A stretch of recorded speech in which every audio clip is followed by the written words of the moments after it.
Hello, is it me you're looking for? Speak your language? I speak my language. Oh, very cool. You speak your language. Okay now. Okay, now. You begin now. Okay now. Your hair looks awesome. I just woke up. Righto. Okay. So, Sorelle Amore, you happen to be my sister. Isn't that amazing? It's the greatest privilege ever to be your sister. It is the greatest privilege ever to be your sister. I love you. I love you. So today I wanted to talk about how we have been rebuilding our relationship, our sisterly relationship, our sisterly love. Rebuilding our sisterly love. Is that a good title? Rebuilding sister. Yeah, that's a good one. Yeah? Okay. So, so let's have a little talk about our relationship from the beginning. I remember holding you as a baby. And I was so proud to be your sister. I was like, oh my God, it's a baby. She's my sister. I don't remember that. No. But growing up, we actually had quite a close relationship because Mum kind of kept us close. And we were close because we traveled from Australia to Poland, and it was just such a strange experience. I think we just bonded through that, and family as well. We were just so bonded growing up, and through high school even as well. Back in Australia, we were so bonded and always kind of like would catch up with each other and hang out and things like that. But then things changed when we all grew up. Do you remember when things changed? When we separated from, you left the nest, maybe? Yeah, I think when I went to uni, that's when really things started changing, because I was all grown up and going to university. You guys moved to Ballina and started living a completely separate life than I ever had with you. Yeah. So it was kind of like that separation. And I also remember living with you when I came back down to go to university at the age of 19. Yeah. And I didn't like it because I was like, this person's weird now. Yeah. Because you were into very different things that I was used to, like somebody that you were living with. I wasn't the biggest fan of. I tried. Yes, my ex. We just didn't really gel that much, and it was just like a really strange environment. It was. It was interesting that we did live together, even because you were the person that I was like, okay, I'm moving to Sydney by myself, but I want to be with, I need someone to help me with this transition into adulthood. And I wasn't very helpful. It was just like not it. It was it was a strange house to live in as well. Oh, especially with the upstairs. Yeah, oh my God, they were terrible. Neighbors. Oh man, that was shit. Yeah. Oh yeah, okay. Righto. So, and I was in a really weird headspace as well. I was so in my ego. And like thinking that I was all grown up with my ex and just better than you, and there was a lot of maybe not so much sibling rivalry then, but I just thought I thought I was better than you. I think because I was I'm 4 years younger than you. Maybe you already had this relationship established. You'd gone off and done your thing, and I was still pretty fresh. And maybe you were like, oh, she's such a child. I don't know. I honestly don't feel like I paid even that much attention to you. Yeah. Which is really sad. Yeah. Like, I was just unconcerned by you and just like, ugh. Kind of felt like I was intruding and I was living by myself, but not really, because I had to just hide away as soon as I got home. Yeah. Yeah, that was crazy. shit. I'm sorry. I think I forgot about that whole time. I'm sorry. I was a different person. You were a very different person. Wow. Yeah. Okay. So that was that. And then, sorry, Falky really wants attention. I'm going to pick her up. Falky must be in all the videos. At least once. Obviously. Oh, shit. We're good. Is that focused? Yes. Okay.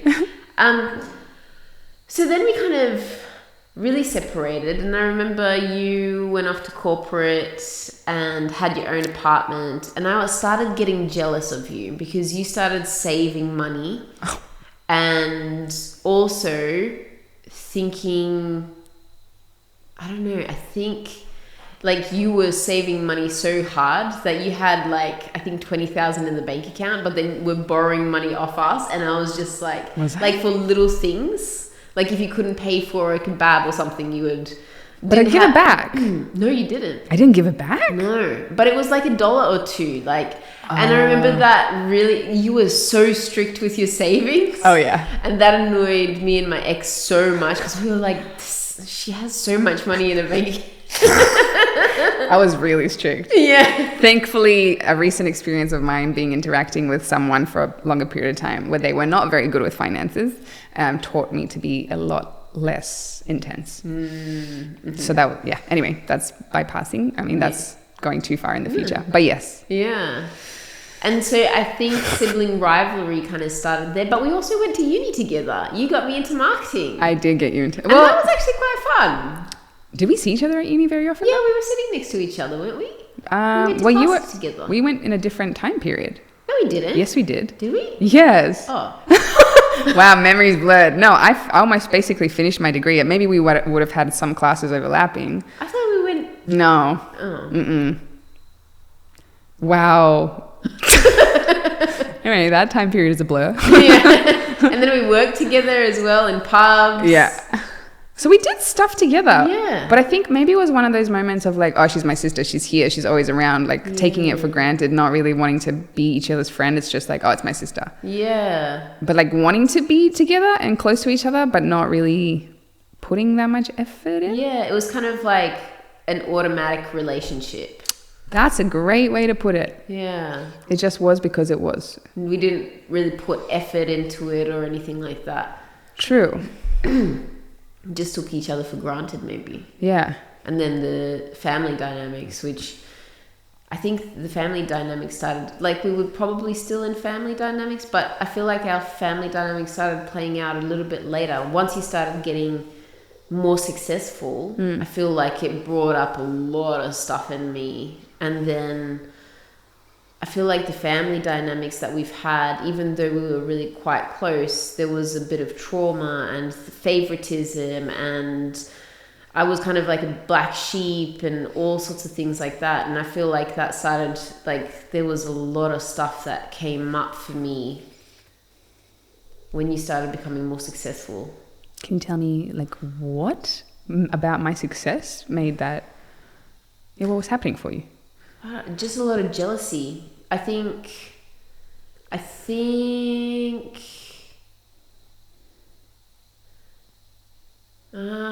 the automatic I'm better than you stopped being a thing. And then I was like, wait. Fuck, now what? Yeah. Holy shit. And then you started kicking goals and sorry, I did that a lot.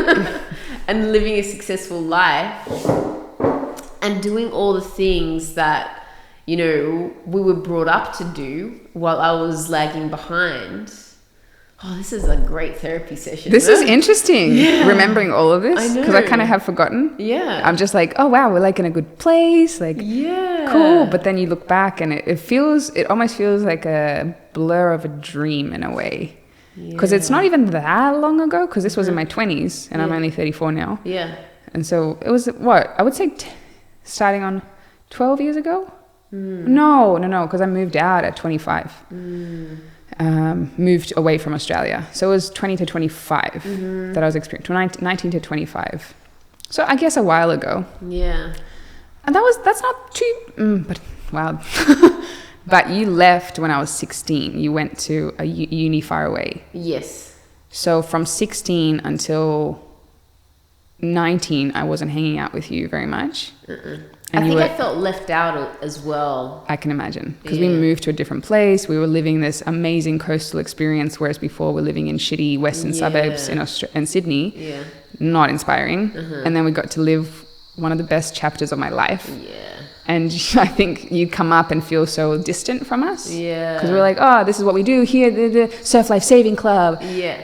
Hang out with our friends. And you're like, yeah, cool, bye. Yeah. So that created a distance. Yeah, definitely. That was weird for me. because I had gone to uni, had a boyfriend, all that kind of stuff, and just lived a completely separate life. Yeah.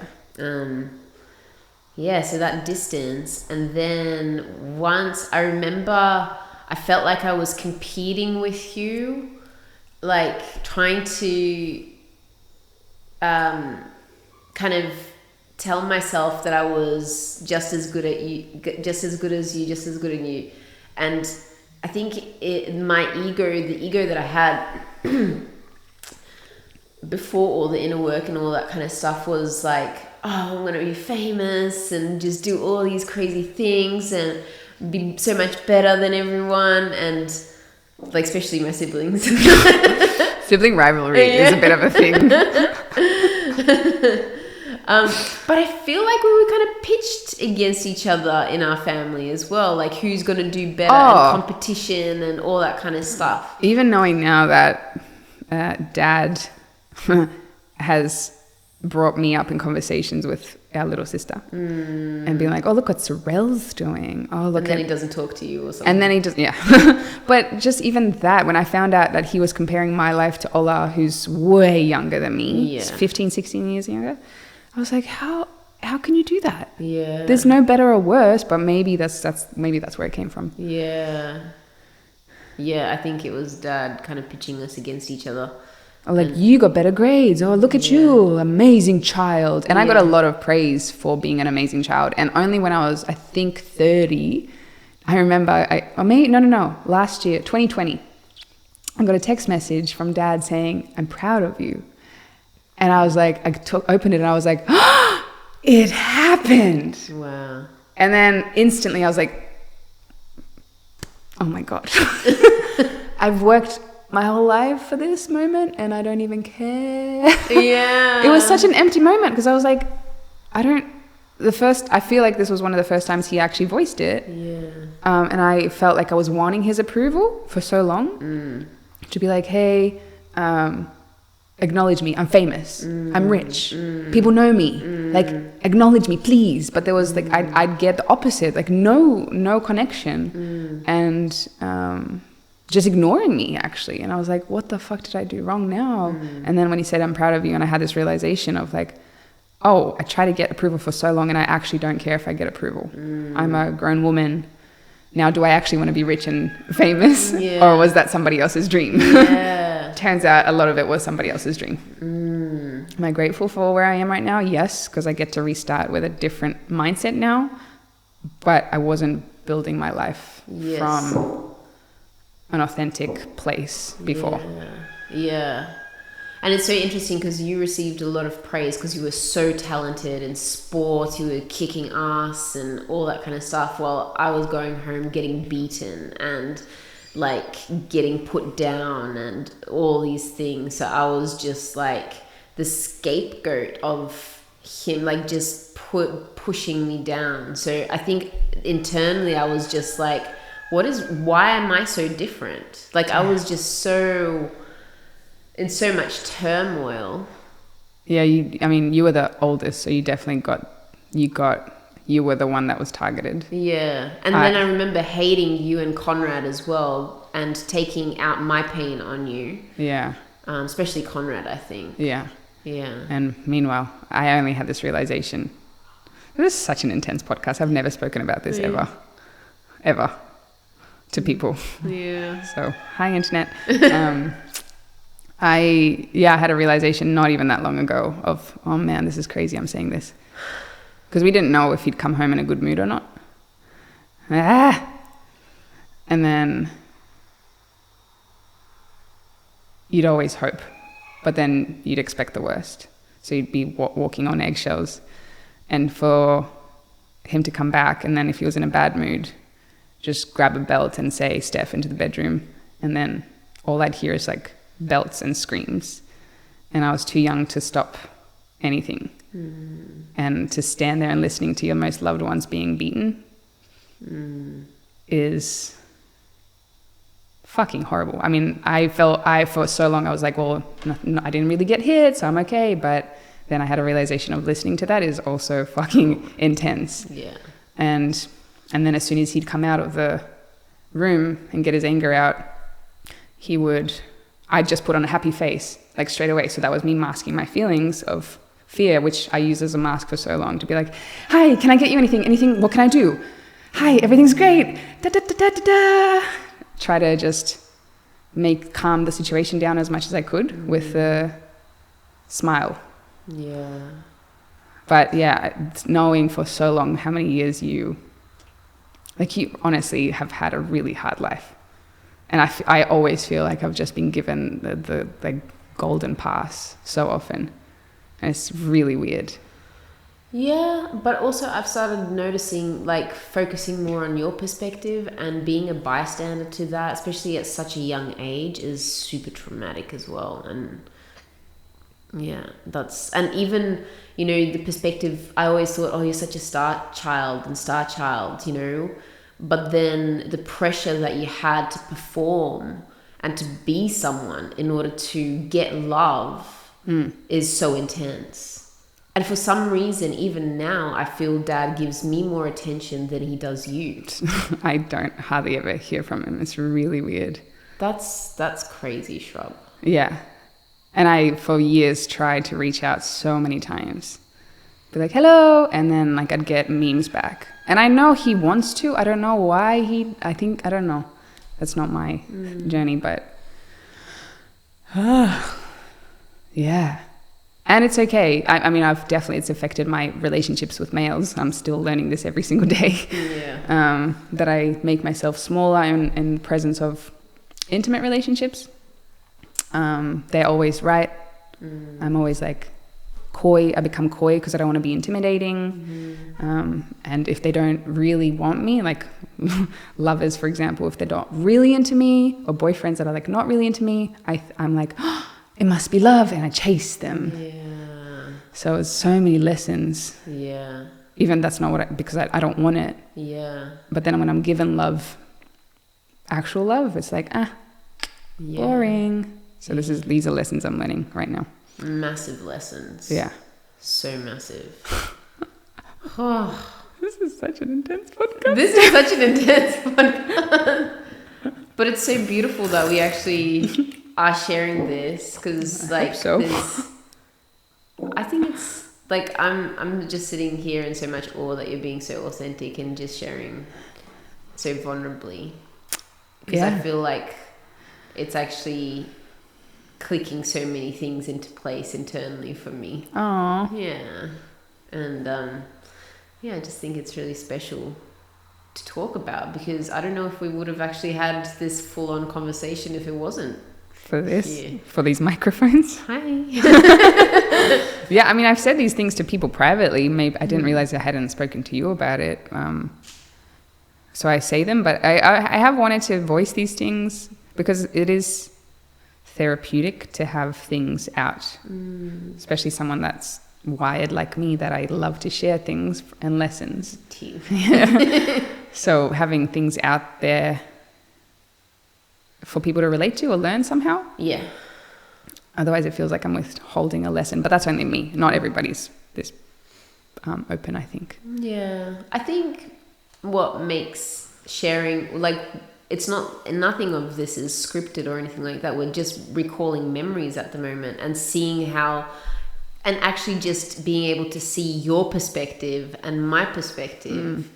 You know, that's so different, instead of one person just sharing a story or their perspective. So you're kind of like, whoa. Yeah. I never heard that perspective of yours before. I've never seen it from this perspective before. So yeah, this is really, really cool. Let's keep going. I'm ready. I think the biggest challenges, so given like the history of trauma and the traumatic kind of family dynamics that we had, I think that played into our relationship when we were separating in adulthood, and you becoming super successful, and me, I felt like I just, you know, I reached my level of success as well, like in societal norms, good job. More than most. You had investment properties, investments, making lots of money, saving money, had a side hustle that was making you, like, I don't know how much, but like you were doing really well. But see, I don't see that as really well. in comparison to you. Yeah, sorry about that.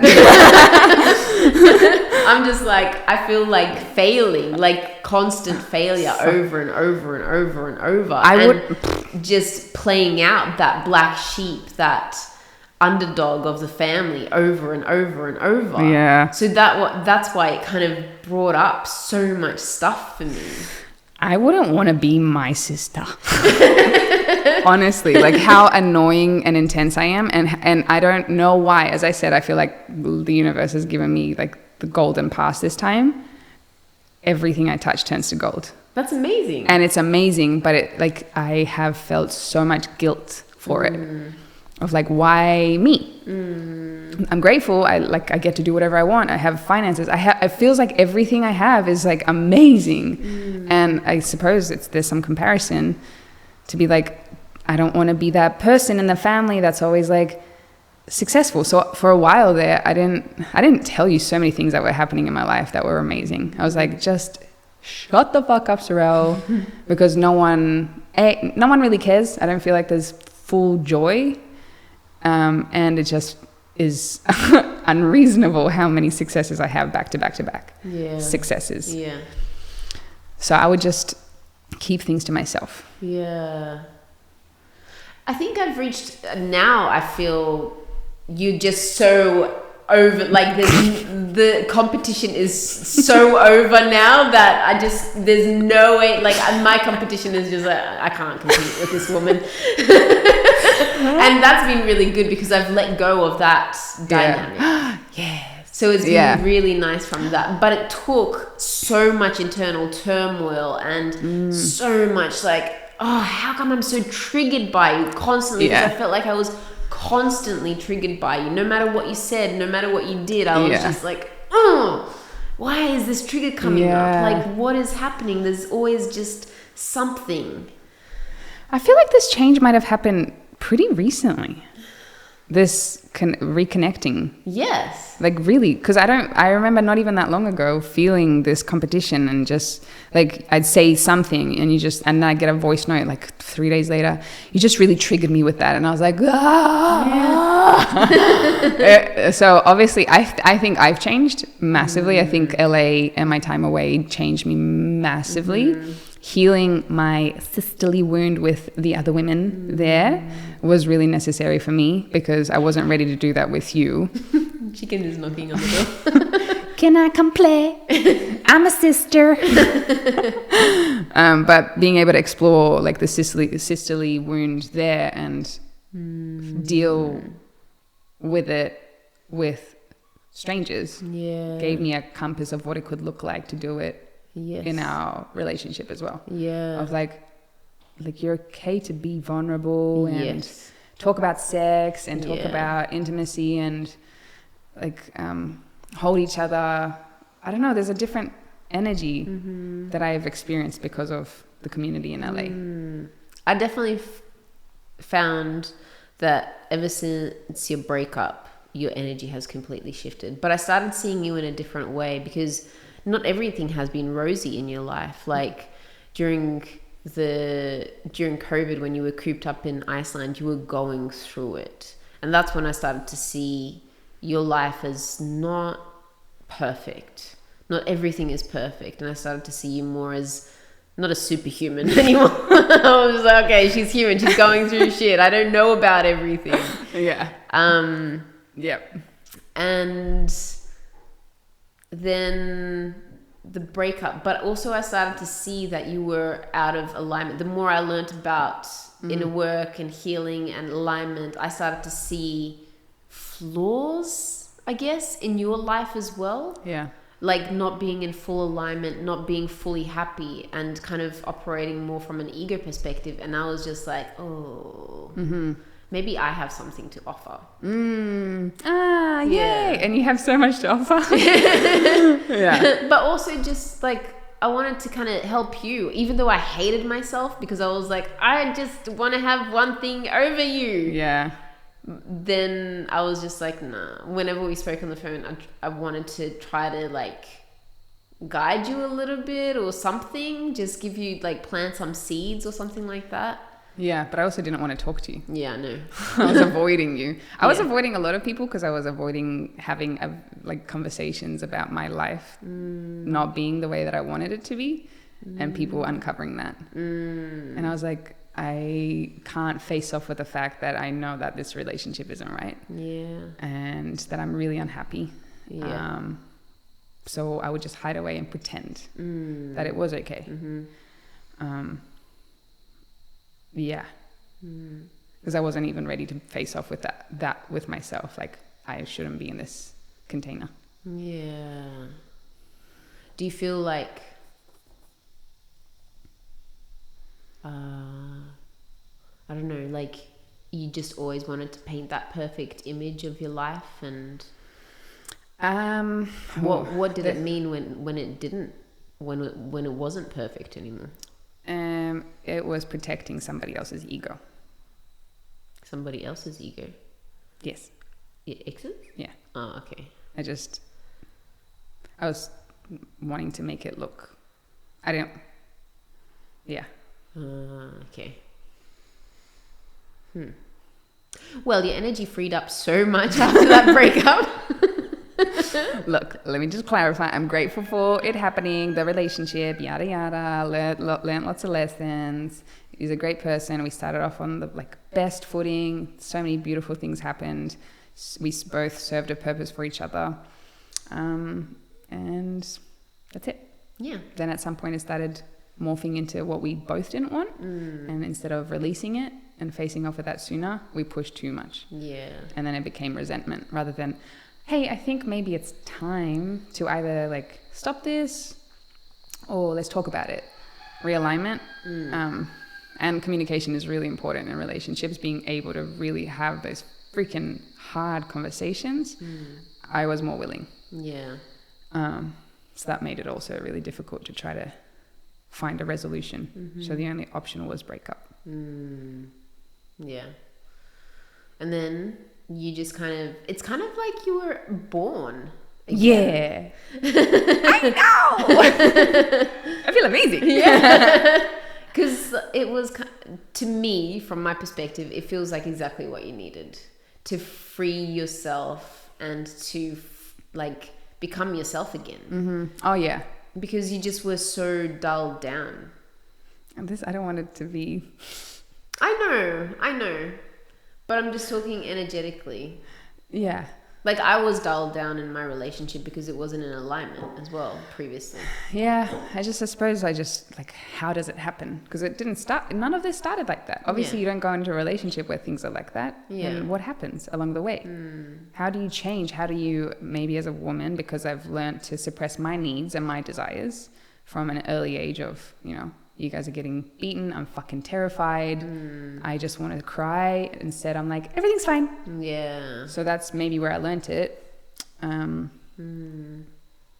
maybe, and that's just something I have to rewrite now because I am a bit nervous going into relationships again because I don't want to lose myself. But I'm learning a lot of tools of how to equip myself for the future. Yeah, you're learning non-violent communication, and you've been exposed to beautiful relationships in LA, like you mentioned, and that has been such a massive shift. Yeah. Yeah. Just being intimate. Yeah. Getting my intimacy on. That's been amazing, really healing journey. And yeah, just the people in LA, they're really interesting characters. I love them. I really do.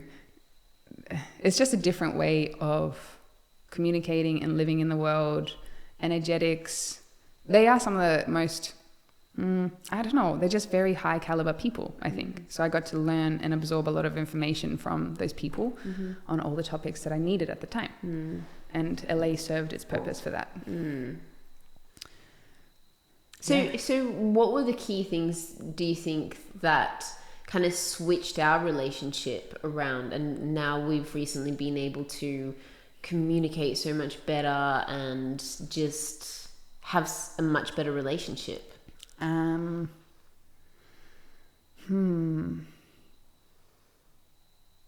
You set me free at some point, energetically. I don't know when it happened. Oh, you felt that? Oh, yeah.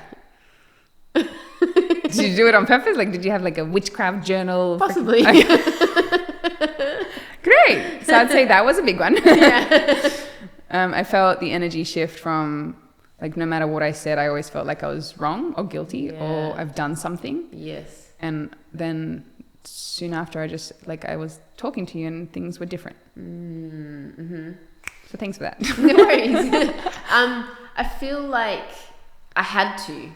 Like, it was kind of like, you kept saying, you've always said, I'm a guardian angel. And I feel like I've had like this huge responsibility, but you weren't fucking listening to me. So I was just like, I'm letting go. Like, she needs to do whatever she needs to do in life. Yeah. And I'm done. You know? Yeah, but I think when I say guardian angel, I mean as in I felt that because we did a podcast this morning as well. And when I said that, I was like, I felt something happen in you. You were like, but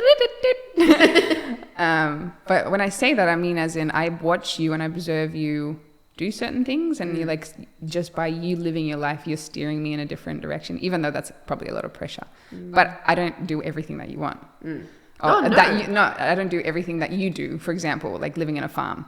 Yet. Are you just trying to make me a clone? I'm not trying to do anything. I'm not trying to do anything. I'm just trying to... Okay, so one of the most frustrating things for me was like me doing things and then you doing them better.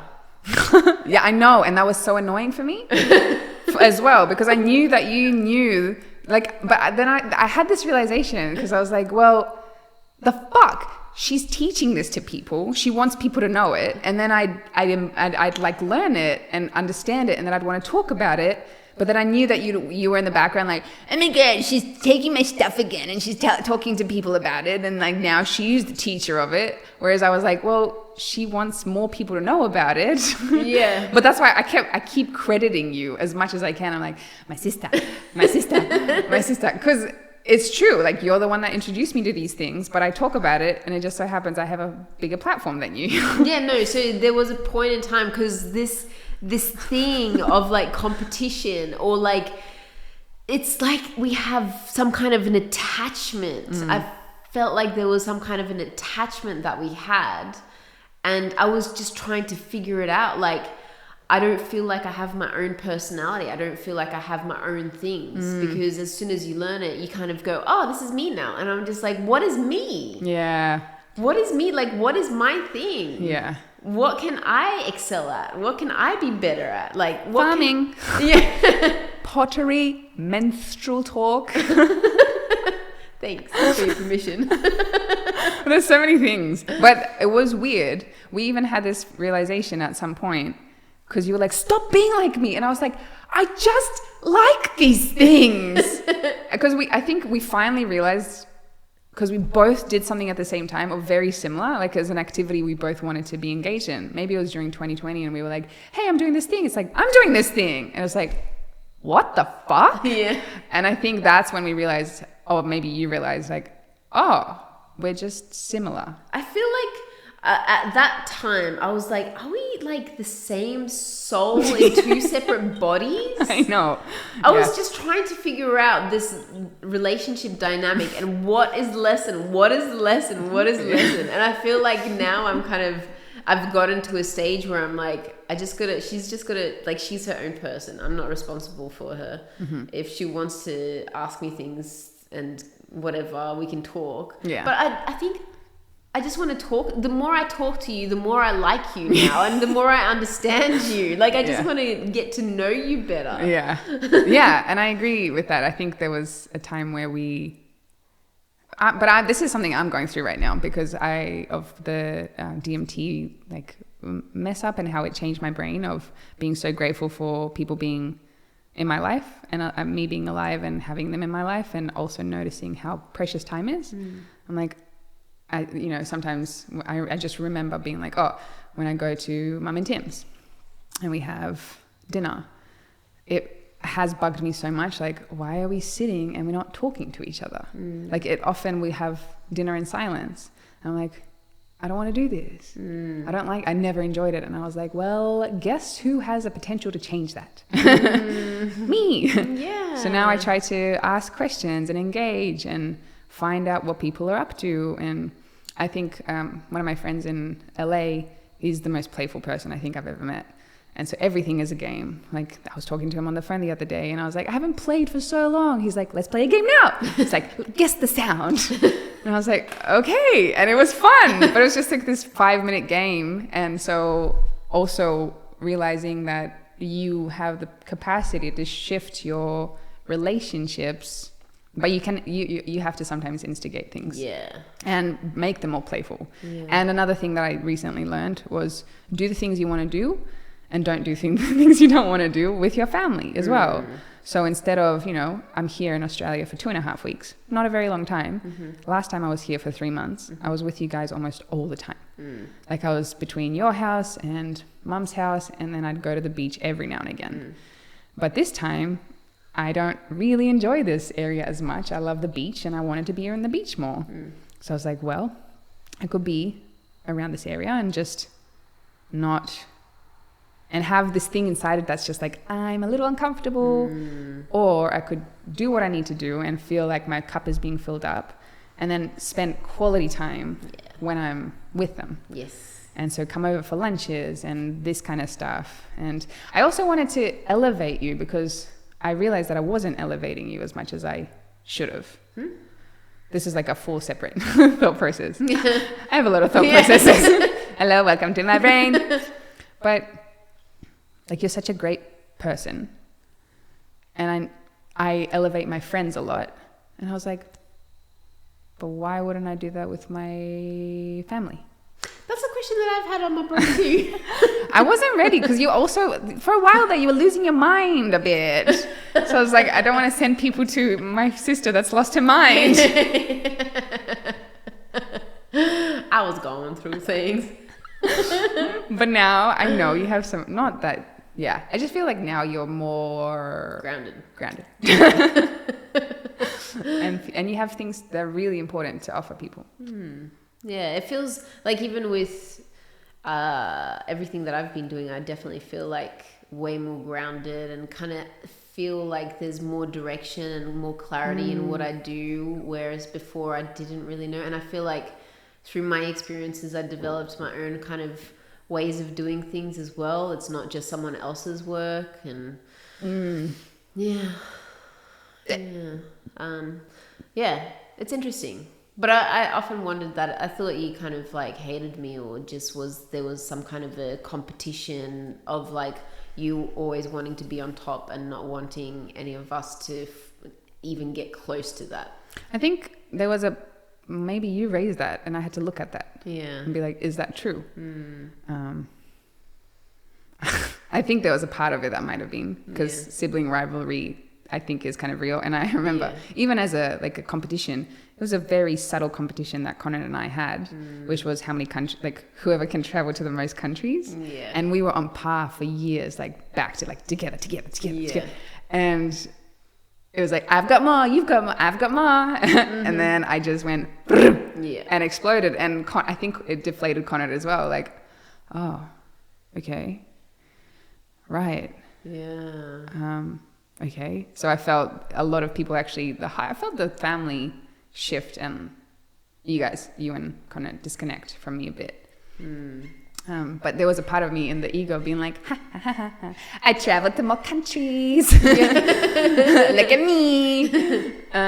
So I guess, and also it's amazing that you can talk about your ego and all that kind of stuff as well. Yeah, man. 2020 was good for me. To lower that ego. It needed it. You've done so much work on yourself. It's really impressive. If you mean crying a lot and being in really dark places, then yes, I did. Yes, I did. But also getting through that, that's pretty amazing. I mean, what was the other option? I don't know. Well, there's always options. Yeah. But the fact that, I don't know, I think it's because our dad is such a high-level narcissist, we've all gotten narcissistic qualities. And I think part of dismantling that is so important for us to be able to look at the ego and to just go, okay, where are those narcissistic qualities? Yeah. You know, how can I uncover that? Because we needed, like, narcissism is a survival mechanism. It's a protective mechanism. So whatever happened to him in his life, it created that fake personality for him as well. But then we obviously as children were like, this is our dad, we love him, so we mimicked him, but also created our own self-defense mechanisms because of his abusive behavior. Yeah. So the fact that we're able to kind of explore the parts that the ego doesn't want to explore and doesn't want to dismantle, that's a huge feat. Yeah. Yeah, I actually ask myself quite often, like, I'm like, it was because of you again. You say many different things and I'm like, listening. Even though at the time I'm like, don't care. But I remember you saying like all of us have narcissism and we have to, and it was, you know what worked is when you said, I've got narcissistic qualities in me that I'm trying to work through. It wasn't, this is interesting. Like if you say about yourself and you tell your story, then people pick up like, oh, maybe I've got something like that too. Maybe I should look at it. Whereas if people blame, it just a wall comes up. It's like, you're a narcissist. Well, fuck you. Yeah. I'll be a narcissist then. Yeah. Whereas when you said that, I started looking because I definitely believe that we all have, well, I can speak for myself. I had to look at it and I Googled it and I often... I often still check in on myself. I'm like, how many narcissistic qualities do I have? And I do, for sure. And I had someone also call me that was close to me a narcissist. So I was like, well, let me look into this and try to figure it out. It's amazing that you took feedback and actually looked into it. Yeah, but then my narcissistic side is like, oh, look at me, I'm doing the work. So maybe I'm not a narcissist. So it's this weird voice in my head of like, wow, am I a narcissist? Or can I acknowledge that if I'm like looking at it and I want to figure it out, maybe I'm not then. Because you hear stories of narcissists being like, no, I'm great. Yeah. And so there's a scale of narcissist. Yeah. Everyone has narcissism within themselves. Yeah. But I think we were, pretty high-ish on the scale because of dad. Yes. And isn't a part of narcissism being like, I'm so important? Yeah, I guess. Yeah, I think that I also, growing up being like, you guys are really special. You're going to change the world. Oh, yeah. That also, I think it's got effects. Of like, massively. Well, I heard that I'm really special, and there's a lot of kids that grew up with that now. Yeah, our generation. Like, I wonder how many, and narcissism is growing. Like, a lot of people have it now. So I think that's a huge addition. Because that's a lot of weight as well. That's a really stupid thing to. I don't know. Maybe one day when I have kids, I'll do the same. I don't know. Like, you are so special. I don't know what I'm gonna do, but. I mean, all kids are special and they need to know that they're special. But I don't know. We had a particular upbringing where we listened to Anthony Robbins all the time, motivational speakers instead of music, all that kind of stuff. So we were brainwashed from a very young age into believing all these things. And that fucked with my reality so much. Like going into school and actually interacting with normal kids and all that kind of, like, it messed with my head so much. But also, as I've grown up and I've reshuffled certain things, it's also been a really good mindset in a lot of ways too, because it's made me think differently about life. And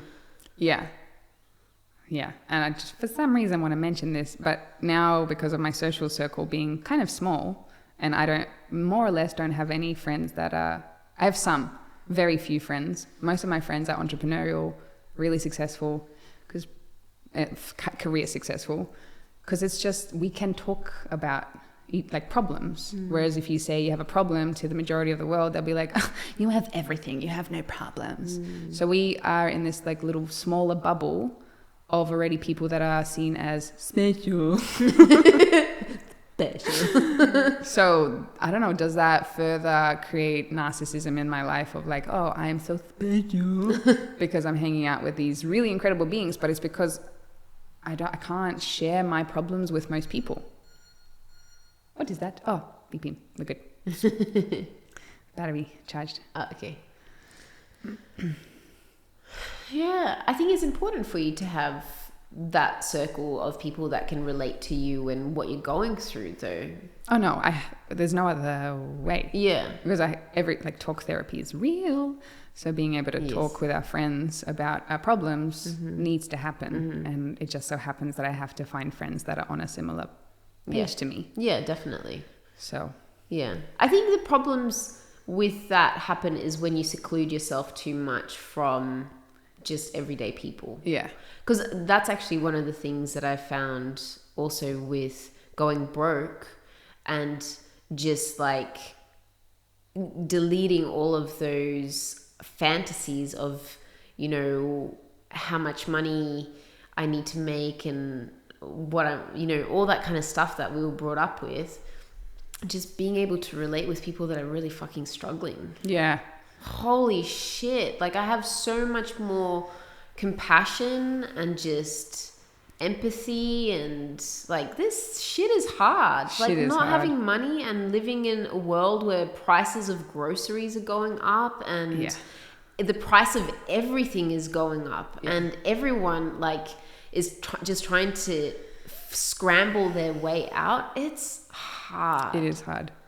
I think I had a really big realization of that, because there was a part of me before that was like, work hard and everything will align and blah, which aspects of it are true. But I remember this property, actually, I bought it in 2020, and then a year later, I walked into the real estate and they basically told me the price had doubled. And they were like, congratulations. And my heart instantly sunk. I hated it. Really? Yeah. I was like, how the fuck is my sister ever going to afford a farm? How the fuck is anybody going to afford a farm? How is it okay that properties all around have just doubled in price in a year? I am in a position where, okay, I dropped this cash debt free. Hurrah. How is everybody else going to do this now? Yeah. And so it gave me this realization of,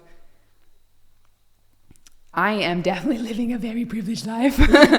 And this is not normal, what I'm experiencing. So, but can I also just say you worked really fucking hard for it? I did. Thank you. And also, fucking cards just aligned for me back to back to back from the day even before I was conceived. So I now do listen to this idea, just the simple fact that if I was born in the Middle East with the way that I am, I would have been dead a long time ago. There's no way you can keep my mouth shut. There's no way you can stop me from saying the things that I need to say about what's happening, and like a man telling me that I can't do certain things. Are you freaking kidding me? No way. So just the pure fact that I'm born in this country is already, I won the lottery times 1,000,000. So I definitely sympathize, and now I'm finally at a position after working my titties off for so long that now I really feel financially safe. And the money is almost in a way guaranteed for me, and I know if I lost it all I could make it again. I'm really confident in my skill set in business, but now I'm like, and it's time to give back, and that feels so nice. That's awesome, Shrub. Thanks. I like it. Yeah. Wow, sibling rivalry conversation, and here we are. Yeah, I know. It's so interesting hearing your perspective and everything that you're sharing. Yeah. Just talking about myself all the time because I'm a narcissist. No, I love it, because I felt like I was talking about myself too much, and I was just like, and I felt like there was part of it where I just felt you were starting to put yourself down, and I was just like, oh no, I don't know, I don't want you to feel like you need to put yourself down for me. It's not just you. Okay. And my friend Jules, I did a video with her on a podcast yesterday, and she pointed out something crazy. She's like, yeah, it just seems like you need to apologize for your success, and you do it a lot. Yeah. And I can't wrap my head around why you do this. And I definitely have this thing. Yeah. I feel guilty. Yeah. For being successful. Yeah. And it's really bizarre. So I try to not elevate myself, which, could be it is a good thing. I'd rather be on this side rather than look at me. Humble. Yeah. Being humble is a really good quality to have. Yeah, because I know it can also disappear any second. Yeah. So, to elevate myself and be like, I'm fucking King Kong, it would be so embarrassing if it just like dissolved and you'd be like, ha ha. Yeah. So I definitely put myself and my success down. I don't really see myself as too successful. Yeah. But it feels like there's some kind of an energy of like lowering yourself a little bit. I do that. Yeah. With intimate relationships. And I would say, yeah. Yeah, I do it with all people. No, I do it with everybody. Okay. I do it with everyone. Like, and people ask me, hey, what do you do for work? You know, I just run a few businesses. Not like, hey, I do this and this and this. Not that they need to know everything, but I could actually say what I do instead of I shy away. I'm like, you know. And then, you know, people might find out sometime that I'm an investor. They're like, huh? What? Yeah. I just don't talk about it. And also, it's interesting that you say that because it just reminded me of like when, up until recently, I felt like this clinginess, like, oh, I want some of that. Like, give me some of that. Give me some of, like, why can't I have a piece of the pie, a bit of your wealth? Like, I felt like I could claim it in a way. Like, there was this neediness within me. And I was like, oh, ooh, yuck. I don't like this. I need to process this part of myself. And I feel like it was like a self-worth thing that how like I don't know if I could do this for myself, so I need to attach. So, and that showed me what rich people might fear as well, because a lot of rich people talk about this, where people all of a sudden come crawling out of the closets and just want a piece of their pie and their success. And I was like, oh, this is what it is. This is what it is. It's like a self-worth thing. It's like not thinking that you can't do it yourself. Huh, interesting. Yeah. Yeah.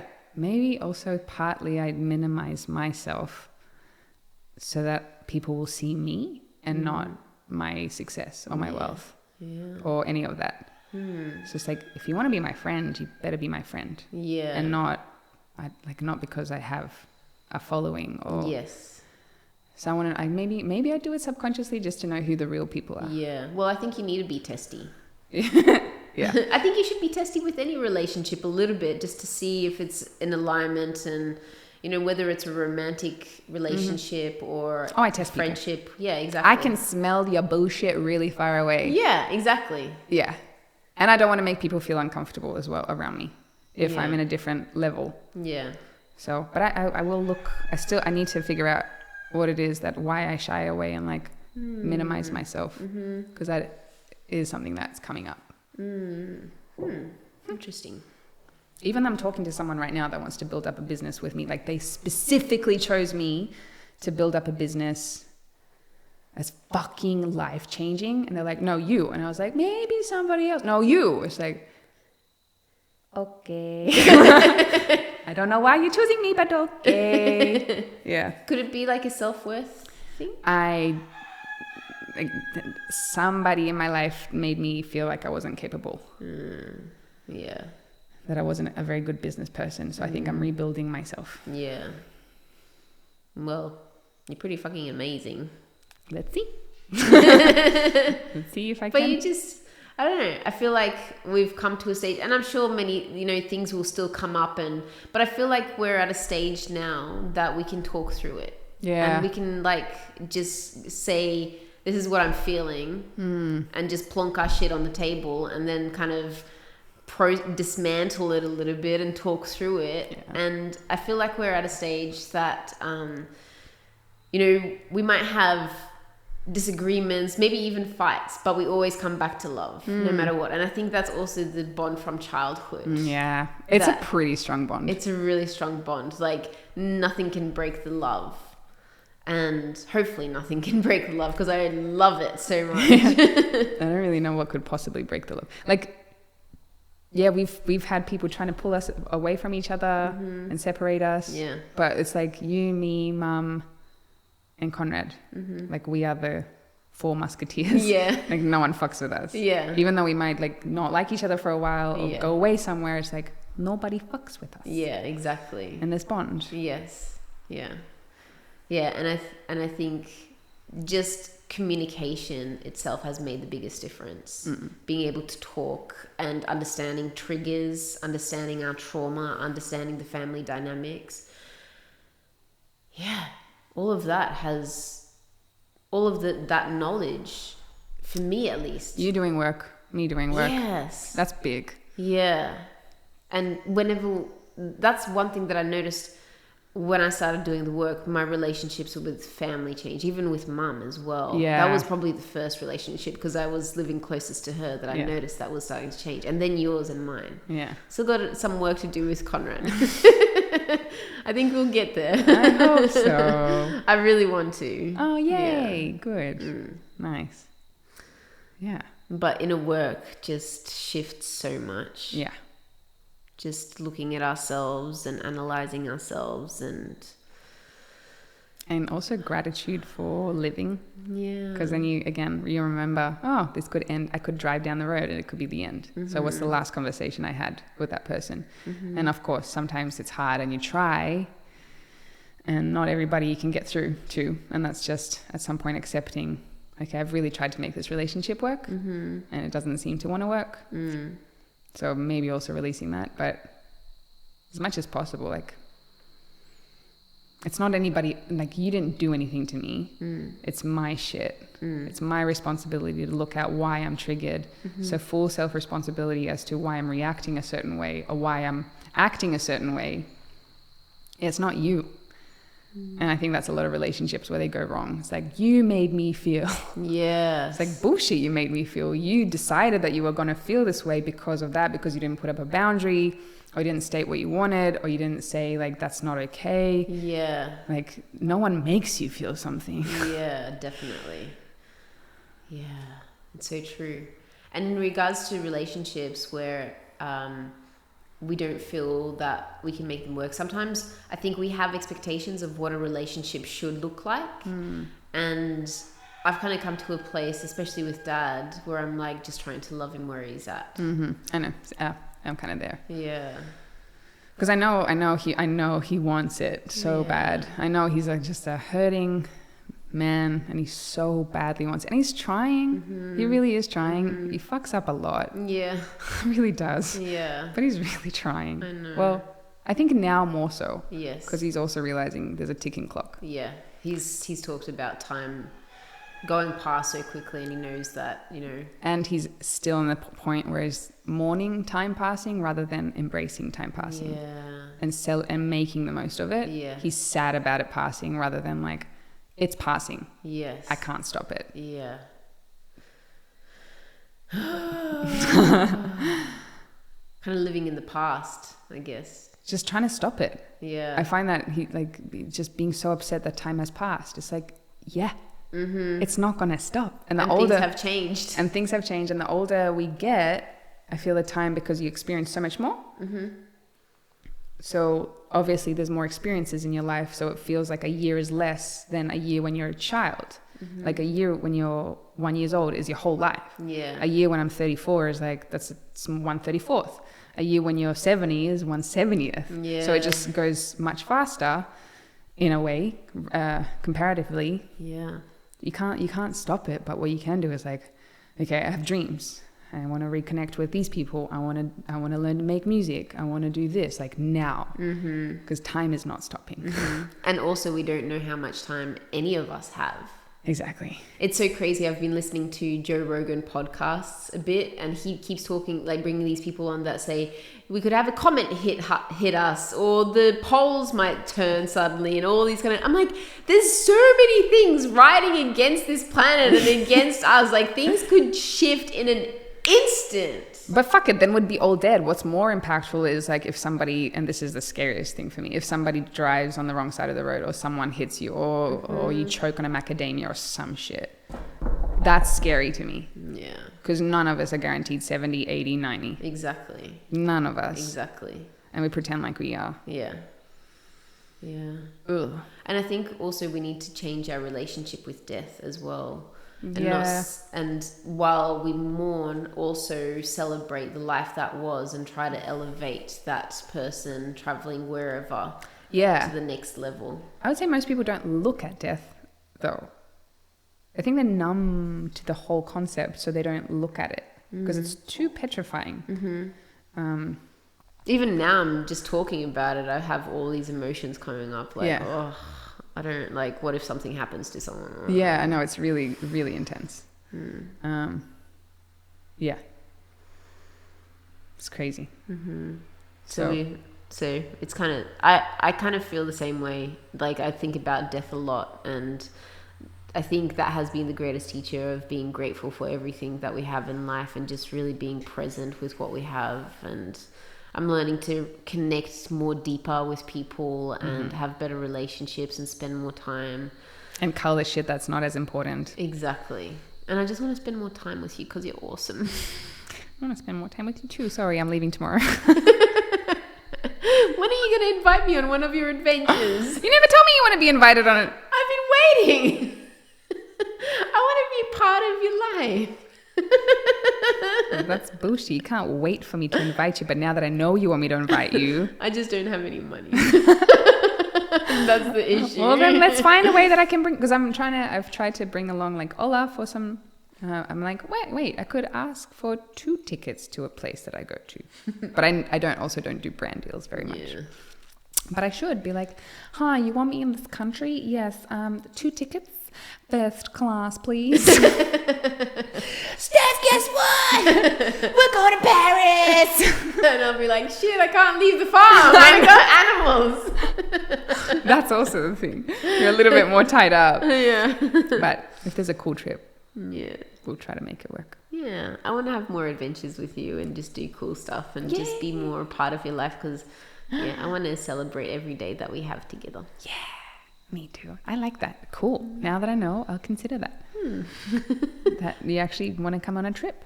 I want to do stuff with you. I want to just have quality time with you. Me not know this. I love you, Shrub.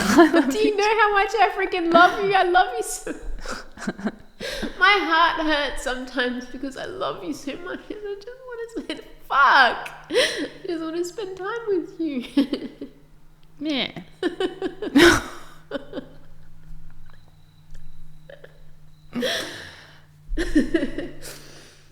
And it was just so painful being so separated for such a long time, and I'm just so grateful that our relationship has gotten so much better and that we're able to talk and just be normal without any of the bullshit underlying, and we can talk about the bullshit that's underlying and it's like not as triggering anymore, and it's just like just the deepening of the connection that we have is just so fills my heart up so much. And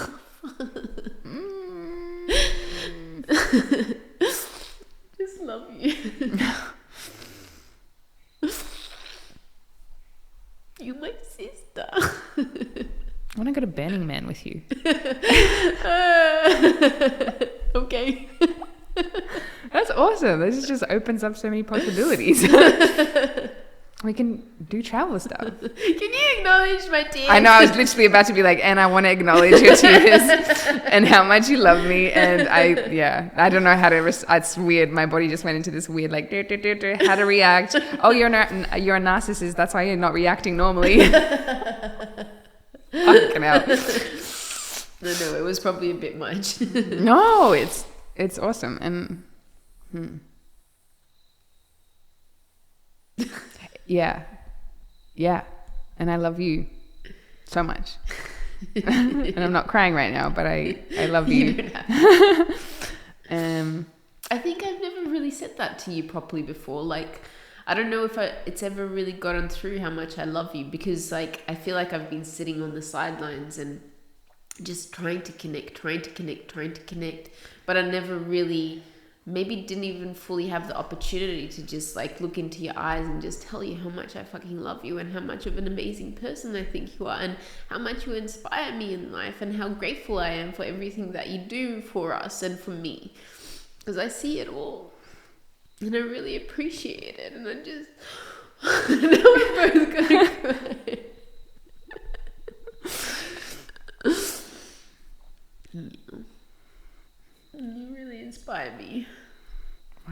so weird right now. I think I'm taking it in. That's okay, you can integrate. Maybe we just haven't had a moment of connection like this for a long time, or ever. Yeah. And it's also because I sense that from Conrad too, like how much love there is for me. And it's weird that I keep traveling and moving around so much. And it's like, even though I'm leaving to LA tomorrow, there's a big part of me that doesn't want to go. But it's like, what does it feel like to be in one spot and being close to family? And there's some fear around that, which is nerve-wracking. And I think I push you guys away a little bit in some way.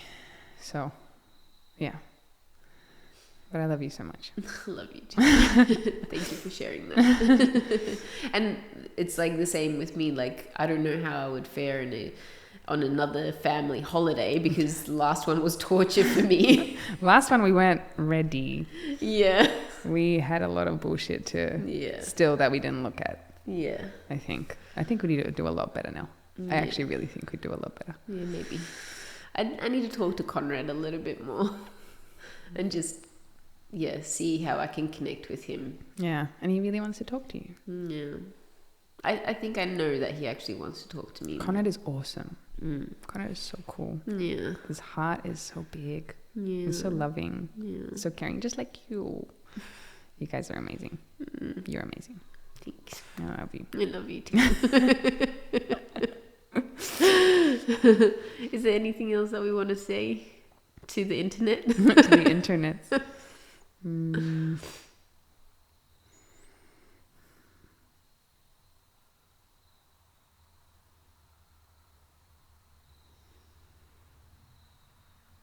I don't think so. I don't think I have anything.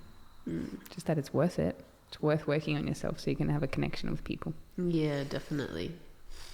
I think so too. I think that's actually been one of the greatest gifts that inner work and working on myself and healing trauma and looking at trauma, healing the nervous system has ever given me. It's like the connection that I can have with others and especially family.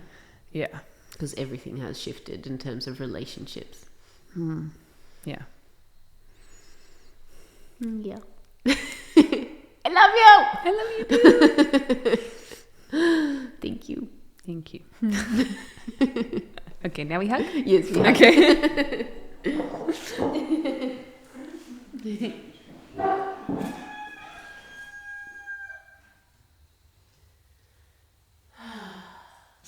nice to say that to you.